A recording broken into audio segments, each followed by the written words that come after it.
and You Be the Judge. We're here every Wednesday at 6 p.m. I have my two beautiful co-hosts. They're just some powerful women in this world and attorneys. We have Marilyn Pierre, attorney at law, and we have Judge Claudia Barbara. Every week we like to tackle on information about understanding about what's going on, specifically about the law section of our community and around the world. We have a special guest on tonight. His name is Mr. Mike, and he's going to talk about the differences he's made throughout his life, just being we call active.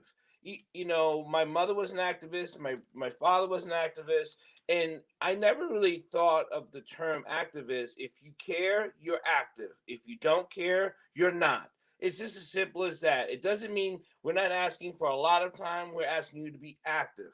There's active ways to doing a lot of things, and we'll go through. And if you don't know, ask somebody. Right? That's my mother also told me that if you don't know, ask somebody. So Marilyn, please introduce. So what's been going on with you, and then we'll get to Judge Claudia Barbara because we have Mike here, and you want to tell us what we're going to be talking about?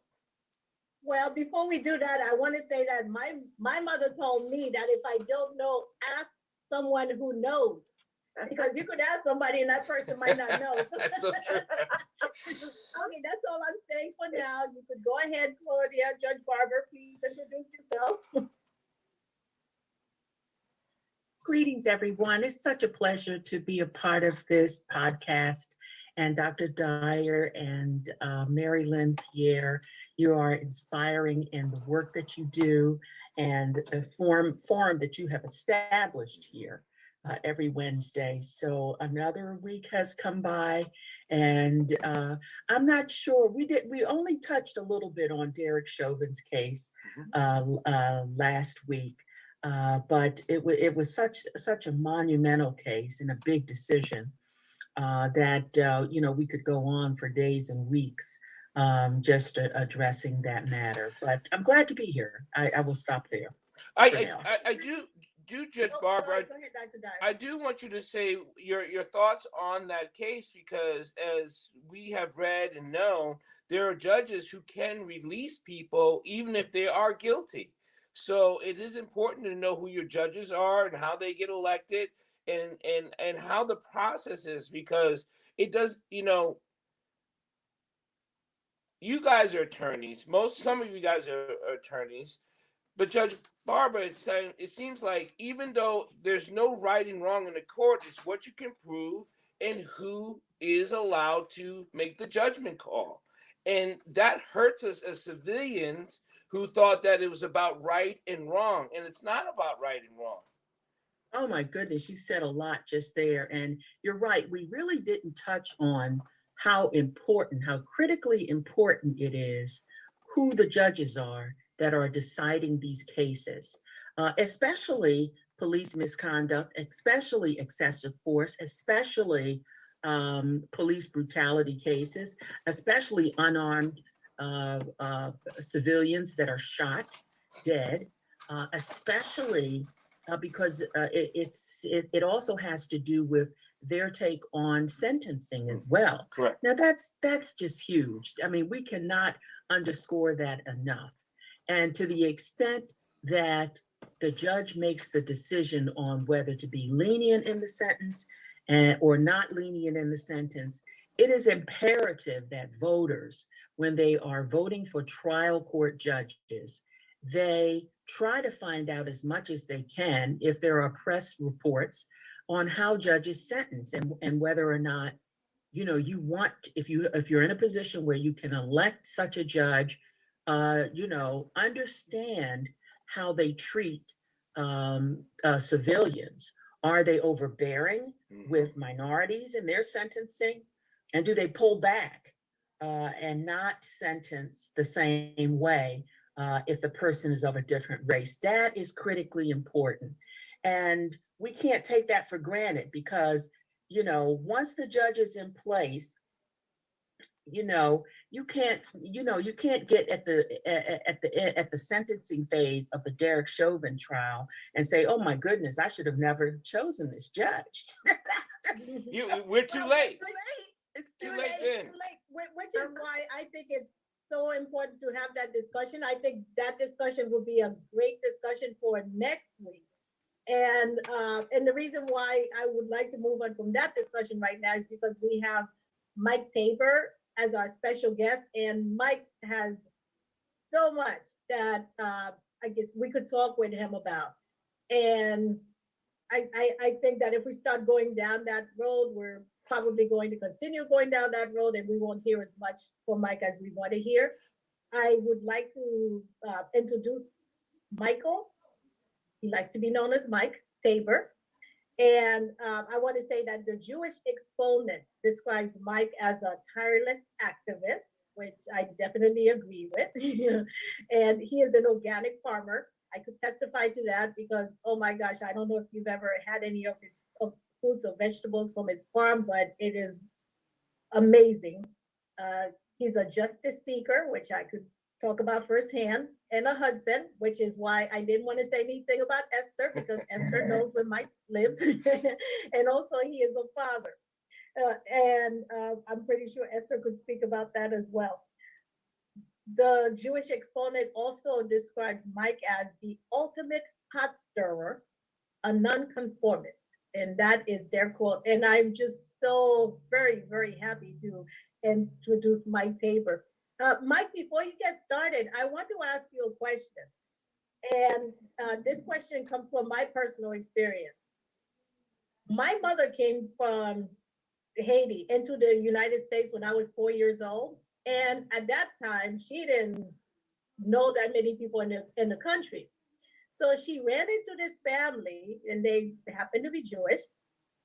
And they were able to give her a labor certification where she was able to work for them as a nanny. And that is basically one of the only way that I am sitting right now, right in front of you, to be asking you questions. My mother all instilled in us love of people, love of Jewish people, and in admiration and a respect for them. And so that's where I come from. And sometimes I hear people saying negative about people just because they're Jewish, and I just can't understand it. What does it mean to you to be Jewish, Mike?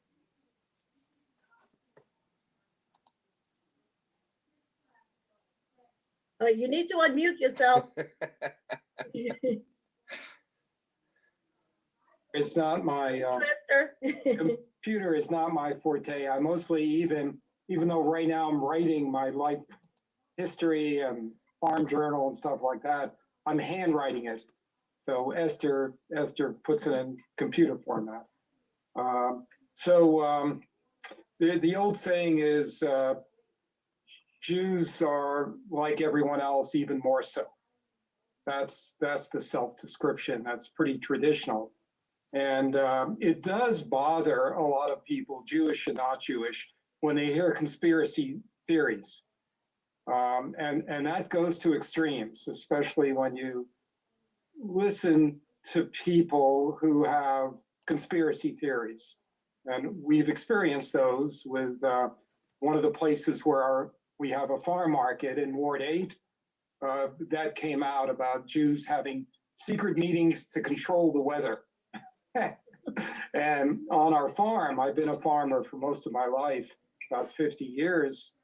When I heard he heard about these secret meetings, I sent a message and I said, I want to know about those meetings because we have too much rain.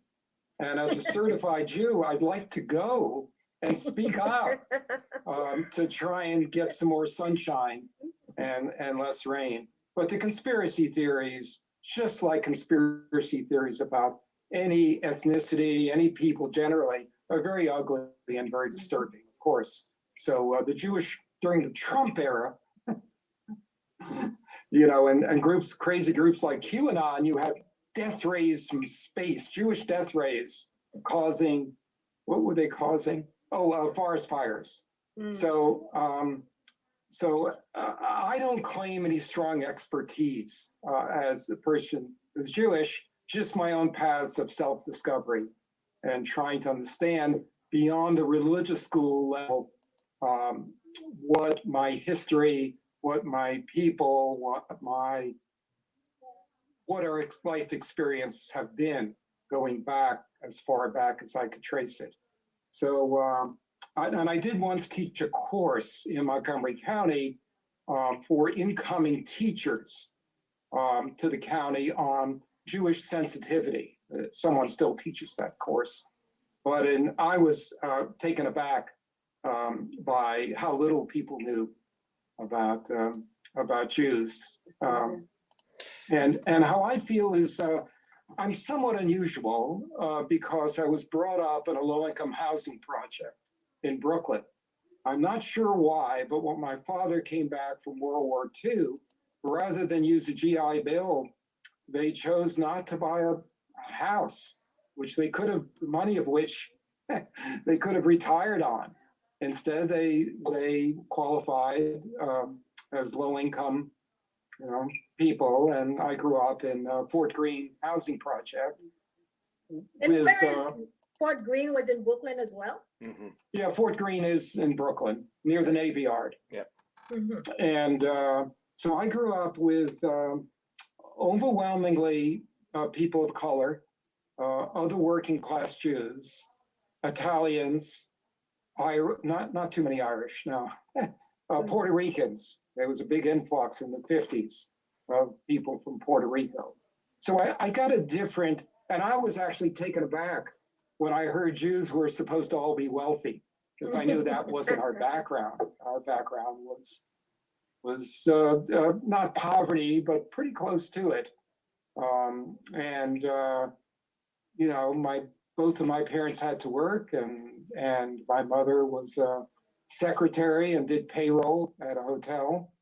And I was actually naively shocked when I found out that was the assumption that Jewish people had lots of money. Certainly not my experience. I grew up working at my grandmother's newsstand, and until I got to college, a state teachers college in Oneonta, New York, I didn't even know Jews were supposed to be wealthy. Mike, last week we touched a little bit about being active, right? And the question is not so much how or why, but what brings a person as yourself that started from zero, from whatever stage that is, to go to do something for someone else that you just saw was right, wrong, and it needed to change. How did you develop that? Well, in my case, it was outrage. I came here, I can't say prejudice free, but it's just, we just weren't taught to think racially in negative terms. Just wasn't part of our heritage and our thinking. So when I came down here, it was very inexpensive in 1963 to go to graduate school at University of Maryland. In my case, I was trying to get a PhD. When the guy next to me at the first class, so on Sunday, I guess it was, I went to the March on Washington in '63 against my parents' wishes. They didn't want me to, and they envisioned trouble and what have you, which of course I didn't experience. But then, what made you want to go? Well, Martin Luther King, this huge march, racial justice, even in upstate New York, all we saw on television were dogs attacking people of color. It was very ugly. The Ku Klux Klan, we didn't see that. We didn't experience that. I didn't experience that in areas of the North, although it did exist. I'm not saying racism wasn't there.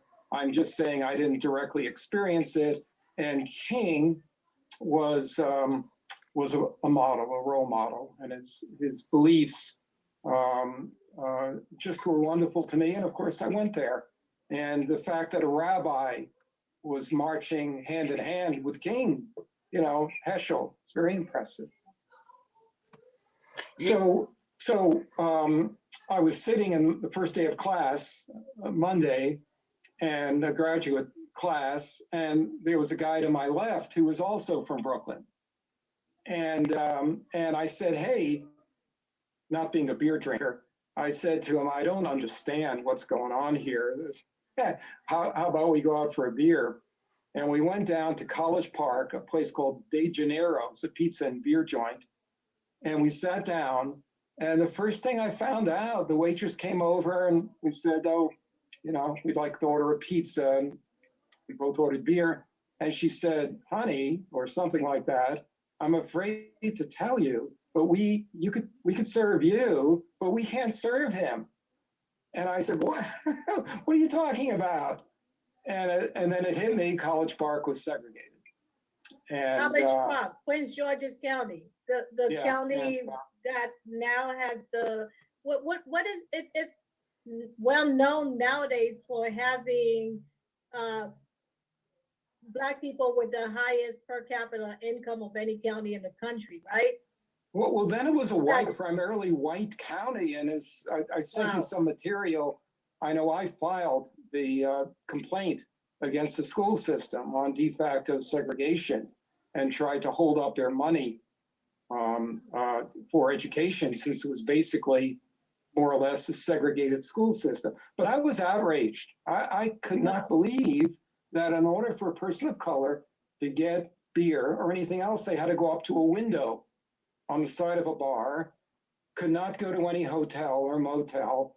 If a Black family was going to send their kid to College Park instead of Bowie State or Morgan, there was no place for them to stay. And you might laugh at this, but there was one place to stay in closer to Beltsville along Route 1, a series of broken down old cabins called Uncle Tom's Cabins. Oh my Uncle goodness. Tom's Cabins. Wow. And I just couldn't comprehend, the rage just overcame me. But I could not comprehend it. here's the thing, Mike. And that drew me out of that PhD program gradually into the civil rights movement. I joined a group called the Congress of Racial Equality. We started doing sit-ins along Route 1. I was just drawn into a life of being outraged by the racism I saw. And But Mike, you know, one of the things I think people and are that made me an activist.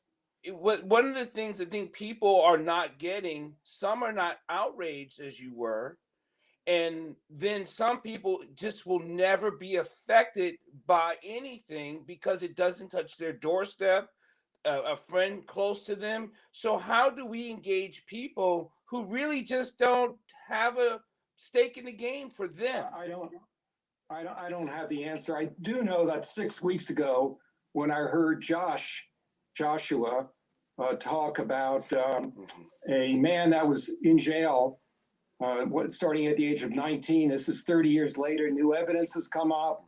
Confession has come up. He sits rotting in jail, and I couldn't help myself but want to help him. I couldn't hold back, and I called my 3 delegates and my state senator. I'm sorry to say, I don't think they did anything, and I don't even know why. And when I talked to Josh, he said, you know, so-and-so called, and she said she couldn't help. I said, what do you mean she couldn't help? And he said, that's the same question I asked myself, because she works in the criminal justice system, but she couldn't help.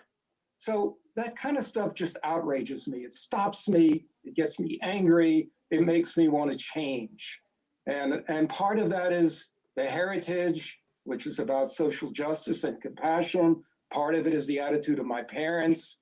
My grandmother, who, because I was a street kid in Brooklyn, and we all used the N-word, because most of my friends were Black, and I used it in front of her and my Jewish grandmother from Bessarabia, who only showed love to me, slapped me across the face and said, that's who I am. I'm dark-skinned. I don't want to ever hear that language from you again. So I think I must have been taught those lessons early. And I think that helped with activism, outrage, rage, and wanting to change a system. And you know, it was freedom now. then with CORE, not waiting for legislation, not waiting for a bill, not waiting for next year when something might happen, but sit-ins and arrests. I've been arrested a lot of times. I've experienced those Prince George's County jails. And if they're that racist toward me, you know, people in CORE who were Black, I mean, it was hard, it must have been horrible. But, you know, so rage plays a part, anger, and wanting to change the system, and being proud of that heritage I have. Because just like people of color who were born light-skinned, you do have the option of not being identified as a person of color. And that, I think that's what happens a lot of times to Jews and other ethnicities. They could easily stop having that unusual mark against them when you don't need to have that. Because I learned when I worked in the civil rights movement in the South that the Southerners, Jews weren't considered white. And it was hard for me to comprehend that. But if anybody's lived in the South, because we don't fit into the usual categories, a lot of times we're not quite accepted, probably even today. So isn't that kind of a clan mentality that the Southern folks did not consider Jews? I mean, it's terrible how we identify, brand, whatever you want to call it. But a lot of things of what you're saying speaks to systemic problems. Oh, they are. You know, the whole idea of dogs being loosened on only Black people, only Black protesters. Have you ever seen that happen to white protesters? Have you ever seen that happen on the white male governor, the white male anything? You know, I have never seen civil rights, you know, photos of white folks being arrested and dogs unleashed on them. I've just never seen that. Well, I want to say one thing here. This is Mithun Banerjee. I actually was born in India, and India was under British colonization until 1947, and we had almost 190 years of British rule from 1757 to 1947, and the hotels were like the same, where they said no dogs or Indians allowed inside. Okay, that is how British had done that. And there was something called General O'Dwyer during 1920s or something, that 13 or 20, I don't exactly remember the year. So peaceful protest was happening. It's called Jallianwala Bagh massacre in North India, near Punjab. 2,000 people gathered, child, kids, and man and woman. So General O'Dwyer, they don't have any arms or anything. 2,000 people were dead by just direct shooting. And what happened after that? People did an outcry of that. And even the Rabindranath Tagore is one of the very famous poet from India. He got the Nobel Prize and also the knighthood, and he gave back knighthood because of that. And that General Dyer, he was tried in the court system, and he was let go, killing 2,000 people plus with no arms, nothing. And I'll tell you one thing, because when you were saying dogs, and I just remembered that from India, I couldn't able to stop myself. I'm sorry to interrupt. But I myself have seen racism in this country and in judicial system, unfortunately, very unfortunate. And I wanted to stop at that and continue. Sorry to interrupt, but I think, thank you very much for host to have this. I just want to say. Sorry. I just wanted to ask something, because I remember the song from the musical Oklahoma, You Have to Be Taught to Hate. And I just don't understand why people are teaching other people to hate and why people are learning to hate other people. Now, Mike, I don't know if you've had a chance to look in the chat, because there's discussions about how in Virginia, there were places where Jewish people couldn't go. And, in Kensington, there were country clubs that Jewish people couldn't become members of. And even in colleges in upstate New York years ago, they had Jewish clubs and they had other types of clubs. I don't know if you want to comment on any of that, or if anybody else wants to jump in and comment on Look, we could always, even though to me it's a badge of honor that that some people don't consider us white, we always have the privilege of escaping what people of color have to experience all the time. In fact, once I'm very active in a Jewish men's group for the last 35 years. By a men's group, I don't mean bagels and lox. I mean, we talk personally about our relationship with our children, our partners. It's somewhat unique. And about 25 years ago, we challenged each other to wear a kippah, a head covering, which I wear all the time, but not a kippah. And we couldn't do it. We, as mostly secular Jews, not identifying ourselves religiously, we had a difficult time marking ourselves. So that was an interesting experience. Look, Jews have, my earliest childhood memory was going with my parents the only time they had off. We eventually, as I got older, we bought a car, rented a garage space, and once a year, I don't know why we did it, we went to Canada, and we overshot the Catskills and ended up in the Adirondacks. And we got out. I was helping my father lug some baggage out to the hotel, and my father signed in with the name Tabor, and the guy at the desk said, Tabor, is that of Eastern European heritage? I forget what he said. He didn't want to say, are you a Jew? And my father said, yes, we're Jewish. And he turned the book around. This stands out as like 8 or 9 or something like that. He said, I'm sorry, there's no empty space here. Oh my goodness. And that's the first. Oh, wow. Yeah, people of color, they couldn't even walk up the stairs. So I'm not holding it out as a privilege, as a special mark. We could always disappear. And he could have said, oh no, we're Unitarians or we're whatever, but he didn't. And it was simply in the 50s understood there was certain places that Jews were not allowed. And you could have signed your name Brown and gotten through probably. I don't know. But the thing is that the question that Mary Lynn raised about why do people hate and why they're taught to hate. Sometimes I really think this is a superiority issue where they feel comfortable being better than the other person. It's a greater than the other person. I want to be on top. And you see how hard they fight tearing down the Confederacy statues. You see how hard they fight, changing laws that are about equality and diversification and equity.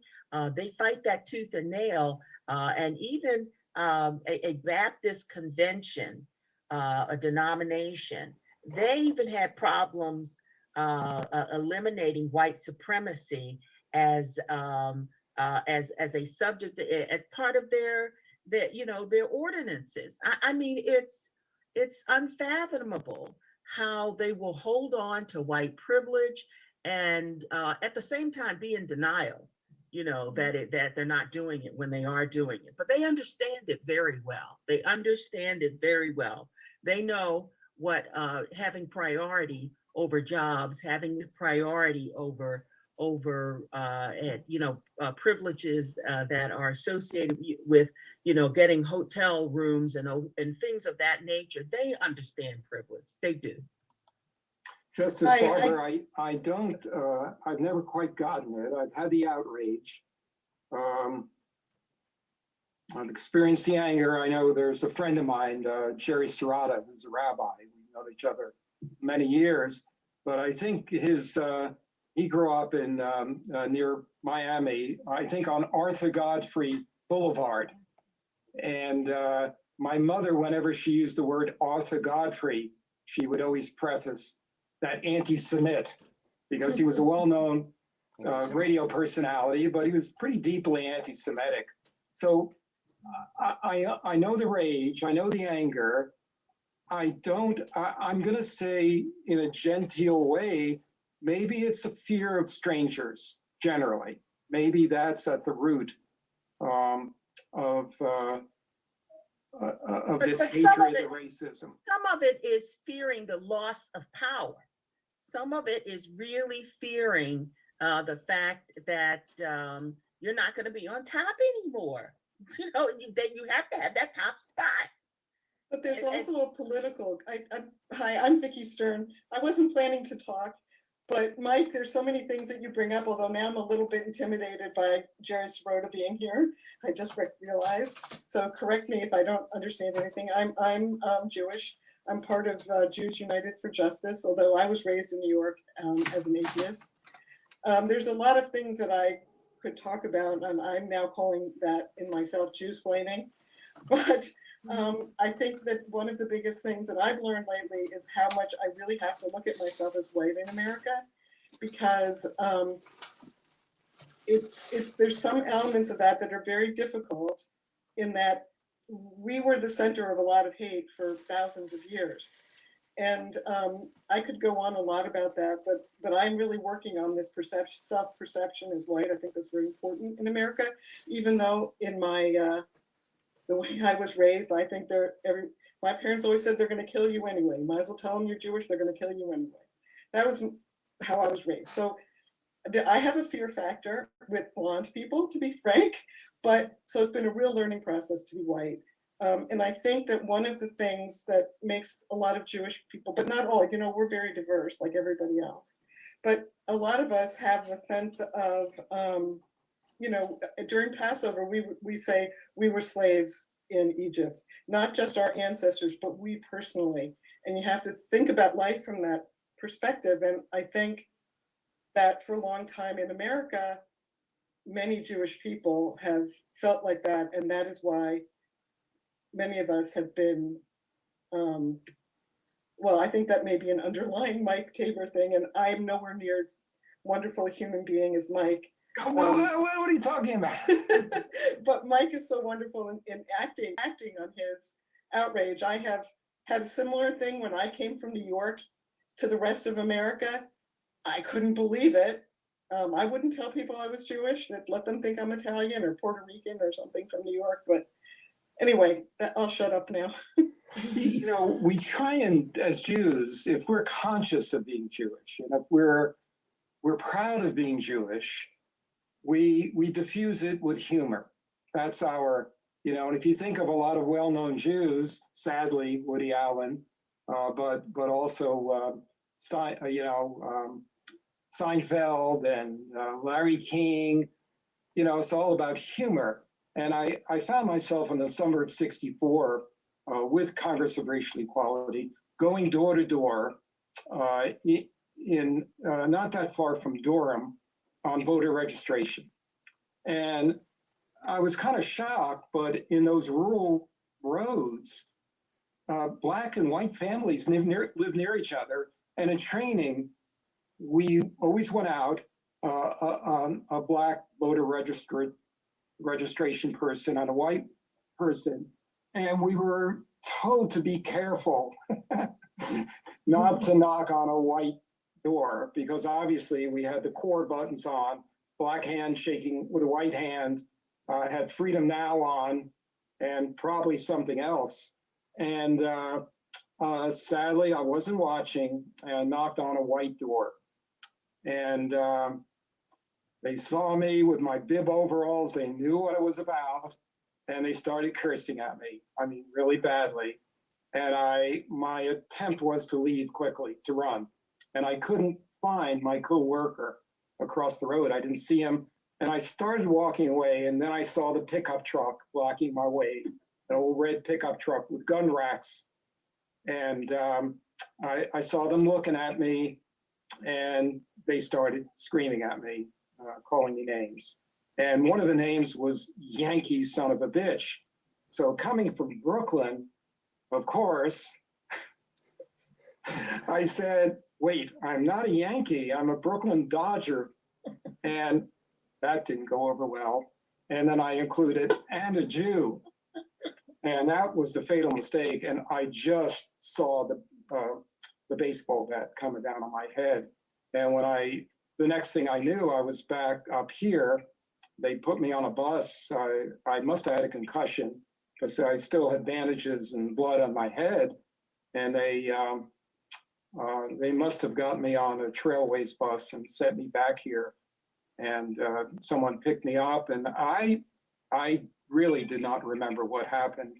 I just remember my teacher, John Hope Franklin, almost flunked me for not having my paper in. I had 2 weeks to do it, and I spent it registering voters and thinking he's Black and he'd be sympathetic. Well, he wasn't. So Mike, and I had to suffer the consequences of classes I wasn't taking that seriously anyway. Mike, when you got hit and you came back up north, were you still very friendly around Jewish community? Did you surround yourself with Jewish friends also in college? Well, I'm gonna I actually joined a Hillel, even though I had very little in common with the other Jewish students, most of whom were from Baltimore and Orthodox. And I, like Vicky, basically not an atheist, but I wouldn't classify myself as religious. But I hung around with the other activists, with people from SDS and CORE, and some groups, that were on the left against the war in Vietnam. So my question is the other people that were Jewish knew that you were Jewish and saw you do this, but they were doing nothing. What were those conversations like? You mean Jews who were, most of the Jews I associated with were also activists. No, I mean, the non-activist Jews. Well, they were,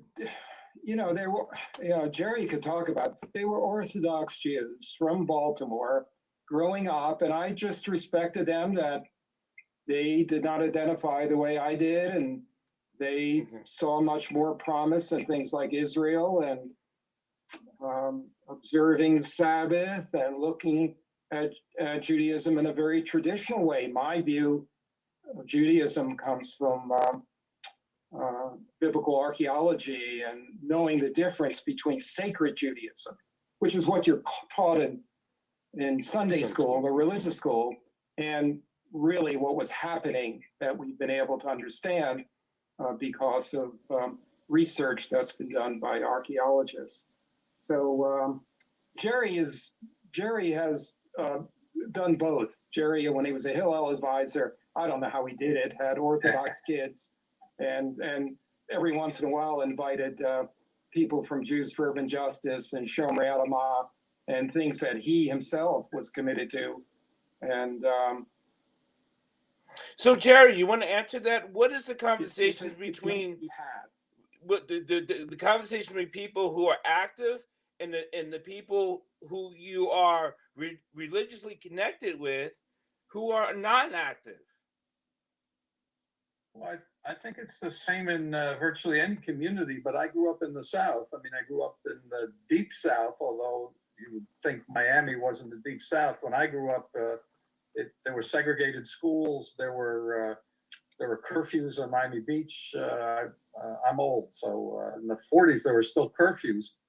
But my family was deeply involved in trying to integrate the schools. My parents, my synagogue youth group did voter registration in we called it Liberty City. It's now called Overtown. It's where the expressway came through and divided the African American community as it did in most of the South.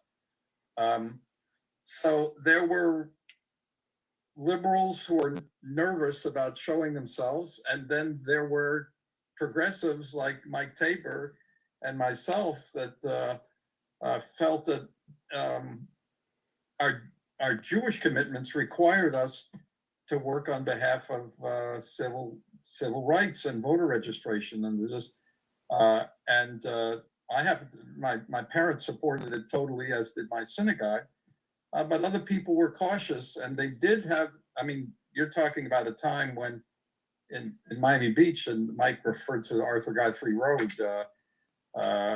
Even though there was a high percentage of Jewish families, well-off Jewish families, across the street from my house, there was a country club, Lagor's Country Club.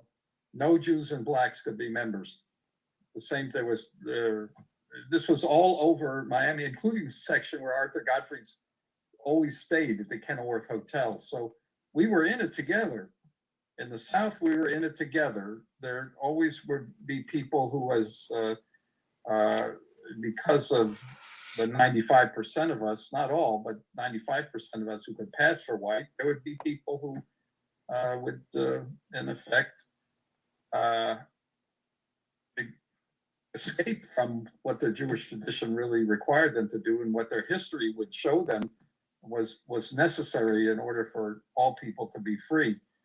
And you'd think that everybody from the Jewish community would be like Mike and me and Vicky, but it obviously wasn't the case.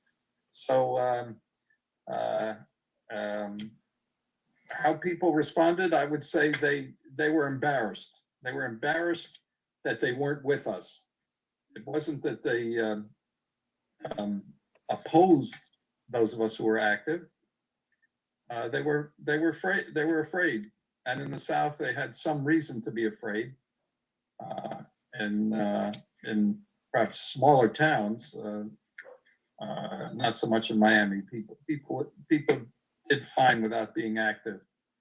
But I think getting back to the question of how to avoid people learning hate, one of the ways that my family did it best. I mean, we had black friends. We went to black churches as well as going to synagogue. I mean, and all of them. I have 3 siblings, and all of them have the same values, and they're active in their own way, in their own place. So it's a question of teaching. I happen to be a rabbi, and that's what I've tried to teach. And if you're not popular with those teachings, it's too bad. I mean, it wasn't always that easy, even among my students, as Mike was saying, because I was mostly a campus rabbi. I'd have students that object to my teachings, probably more so the fact that I was supportive of Palestinian rights, along with being supportive of Israel. I was raised that way, and I'm still that way. And I'm glad that there's a Jews United for Justice, the strong inheritant of the tradition of Jews for Urban Justice, that's still incredibly and wonderfully active in this community. But isn't also the connection about the fact that the love, Dr. King was about love and promoting nonviolence. And to me, that's an easy narrative that should resonate with righteous people, with people who want to be on the right side of history, with people who expound unity and want to get it right. But then you have the faction, the people that are on the opposite side. I agree with you. I mean, I think, people look for tolerance, but tolerance is, I'm willing to live with you, but I hate your guts. I think you have to aspire to love.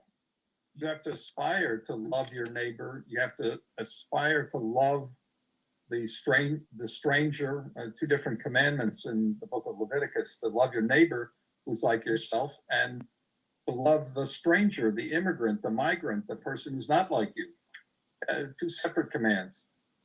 We read every 3rd command. Jesus, like the 3rd command, you shall love the Lord your God with all your heart, with all your might, with all your property. But the way you do that is to love your fellow human being, whether they're your neighbor or whether they're a migrant. You know, you're talking to a group. I wish there were a lot more of us. I wish we were with the majority. But we're activists, we're progressives. But I do, until my farm markets start, attend services on Shabbat. And each week we read from the Torah portion, the 5 books of Moses. So funny, the Torah portion last week was about loving your neighbor and understanding what that meant. That was the center of the way I read it. I belong to a synagogue I helped start. We call it a Chavarah for Brangen. I know there's someone else, Ronnie, from that group, which started as an extension of Jews for Urban Justice. Now, I want to say Jews United for Justice is very, very positive in what it tries to do and in terms of aligning itself with Latino groups and people of color locally. We were totally in your face. I mean, Jews for Urban Justice, it was that when we found there was a Jewish segregationist who owned a development out in Virginia, I think Arlington, called Buckingham, and it discriminated against people of color. We were so outraged, we went to her home to demonstrate.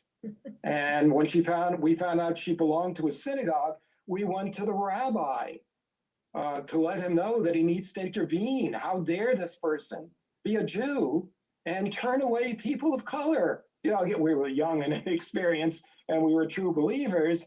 And he said, you know, I'm not going to get involved. Very, very well-known rabbi. And the high holy days, the most important days of the Jewish year, that's when we showed up with our picket signs, with our quotes from the Bible, in your face. Rabbi, you cannot do this and get away with it in front of young people who are outraged at your behavior. You showed up on Yom Kippur? Yeah, we did it on Yom Kippur. And the black chauffeurs who were hired or rented raised their fist as they let, you know, the wealthier Jews out to go into the service. And the rabbi was so upset, he called us, about 12 of us, handing out leaflets, and called us in and gave us front row seats and lectured to us from the pulpit. It was an outrageous act, but we were a very different mentality back then. It was very much in your face, very much, don't you dare, this is outrageous. We were very, very direct in what we did. And whether you were a rabbi, whether you were wealthy and had influence, I remember the boycott grapes. We went to Giant and we actually found a rabbi, Harold White, a Hillel rabbi, who would help us pour blood on the grapes, showing this was Oshek. These grapes should not be eaten by Jews. They had the blood of the migrant workers on it. And, you know, so this was street theater.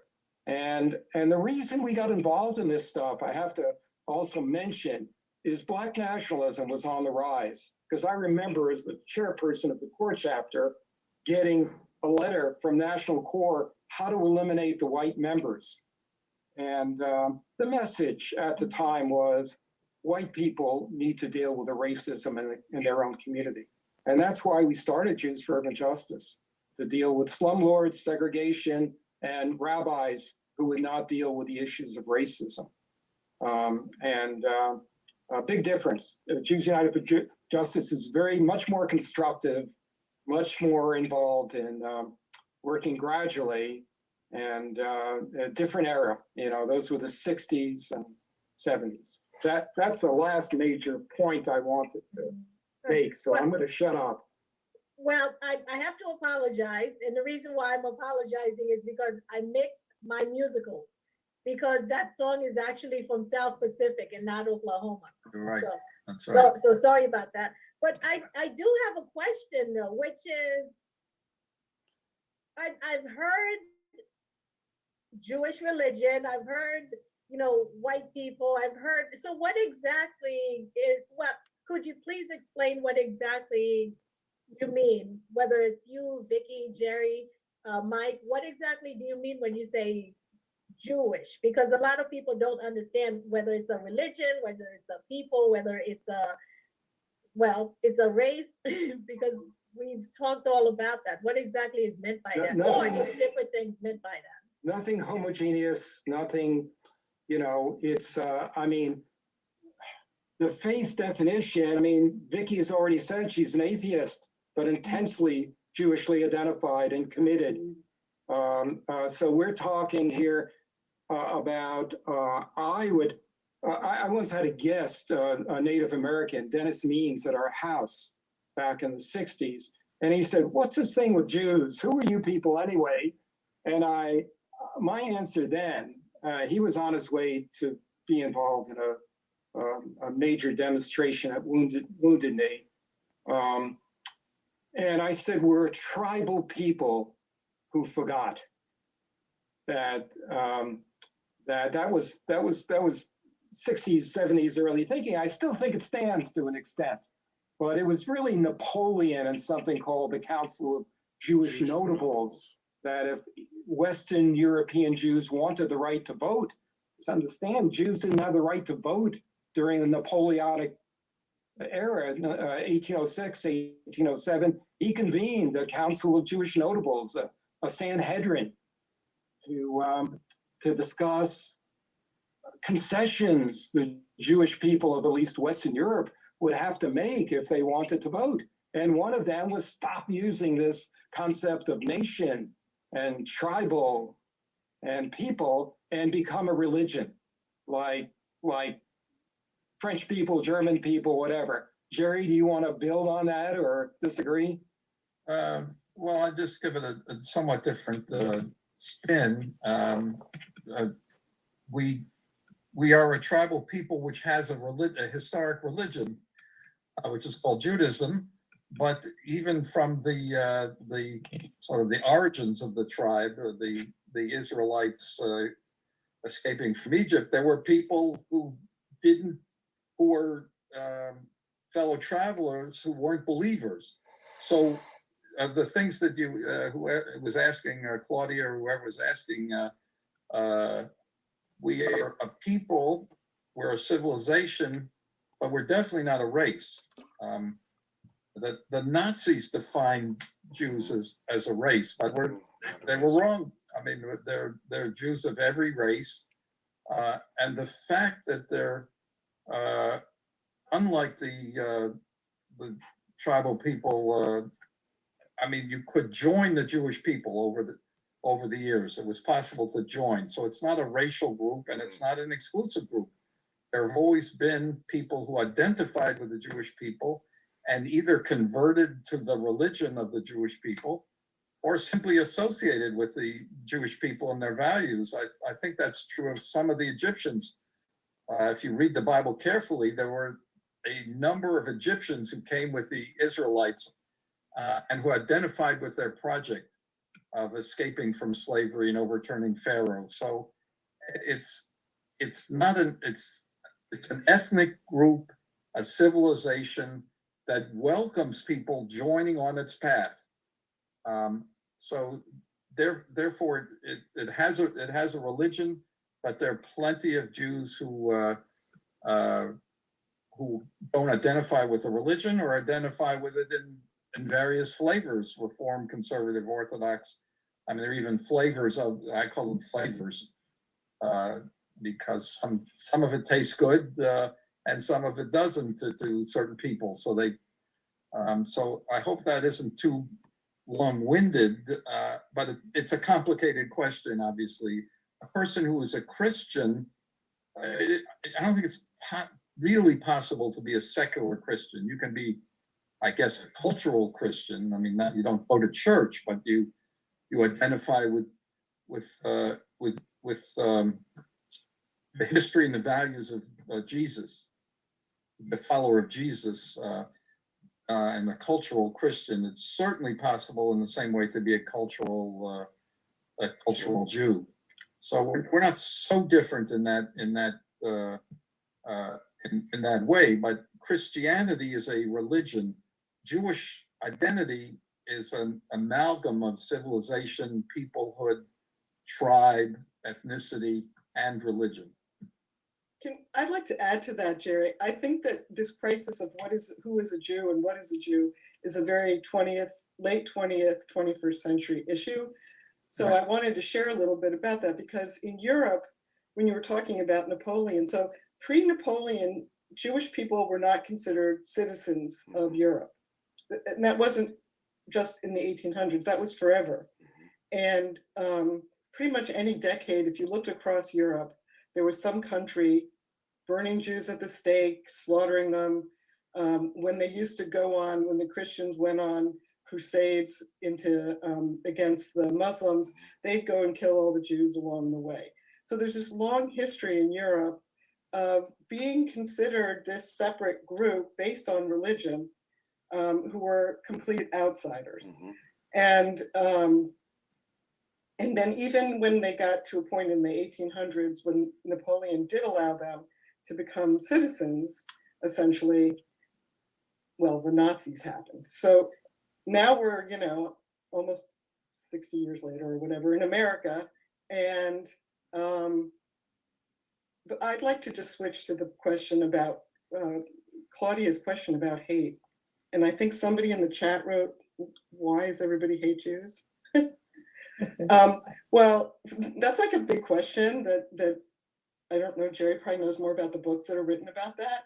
But one of the things is that hate is revved up by the people in power, because it keeps different groups hating each other and separate, so that they don't get together and take over from the people who have power.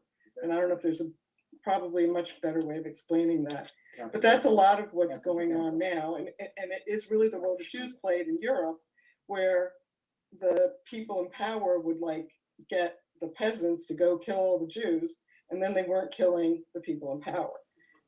That's a totally oversimplification, I realize, but it is important to understand a certain role that Jews have played in European history, which is between the peasants and the people in power, which I keep becoming concerned. And I've already told you I came from a very negative place in Judaism in my family, but I'm always worried that, and one of the terms that one of my rabbis has pointed out is that Jews are provisionally white, until we're not, and then we're dead.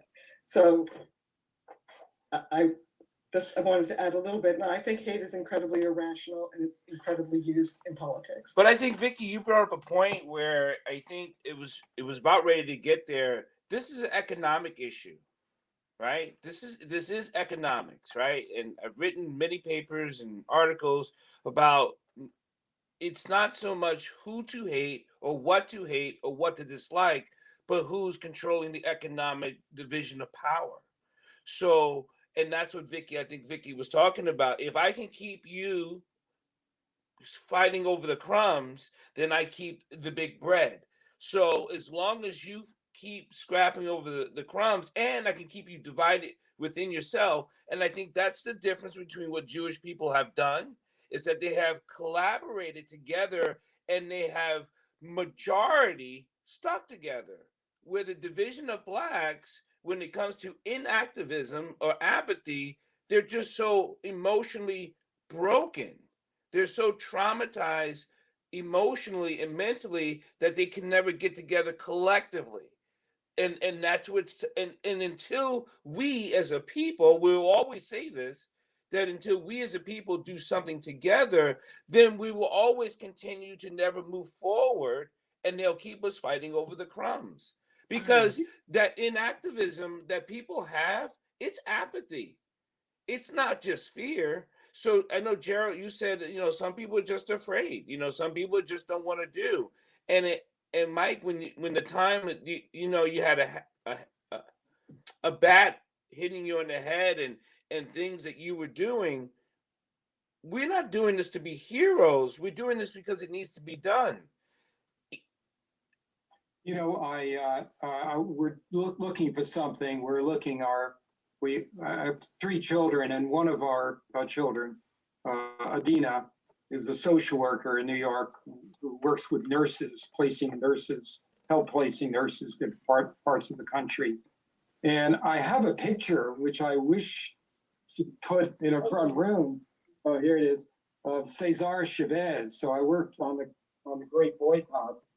And so here, you can see it, but here he is blessing our daughter, and Adina. And I think that's very important for those of you who don't know. So he was an incredible organizer on what became the Great Boycott.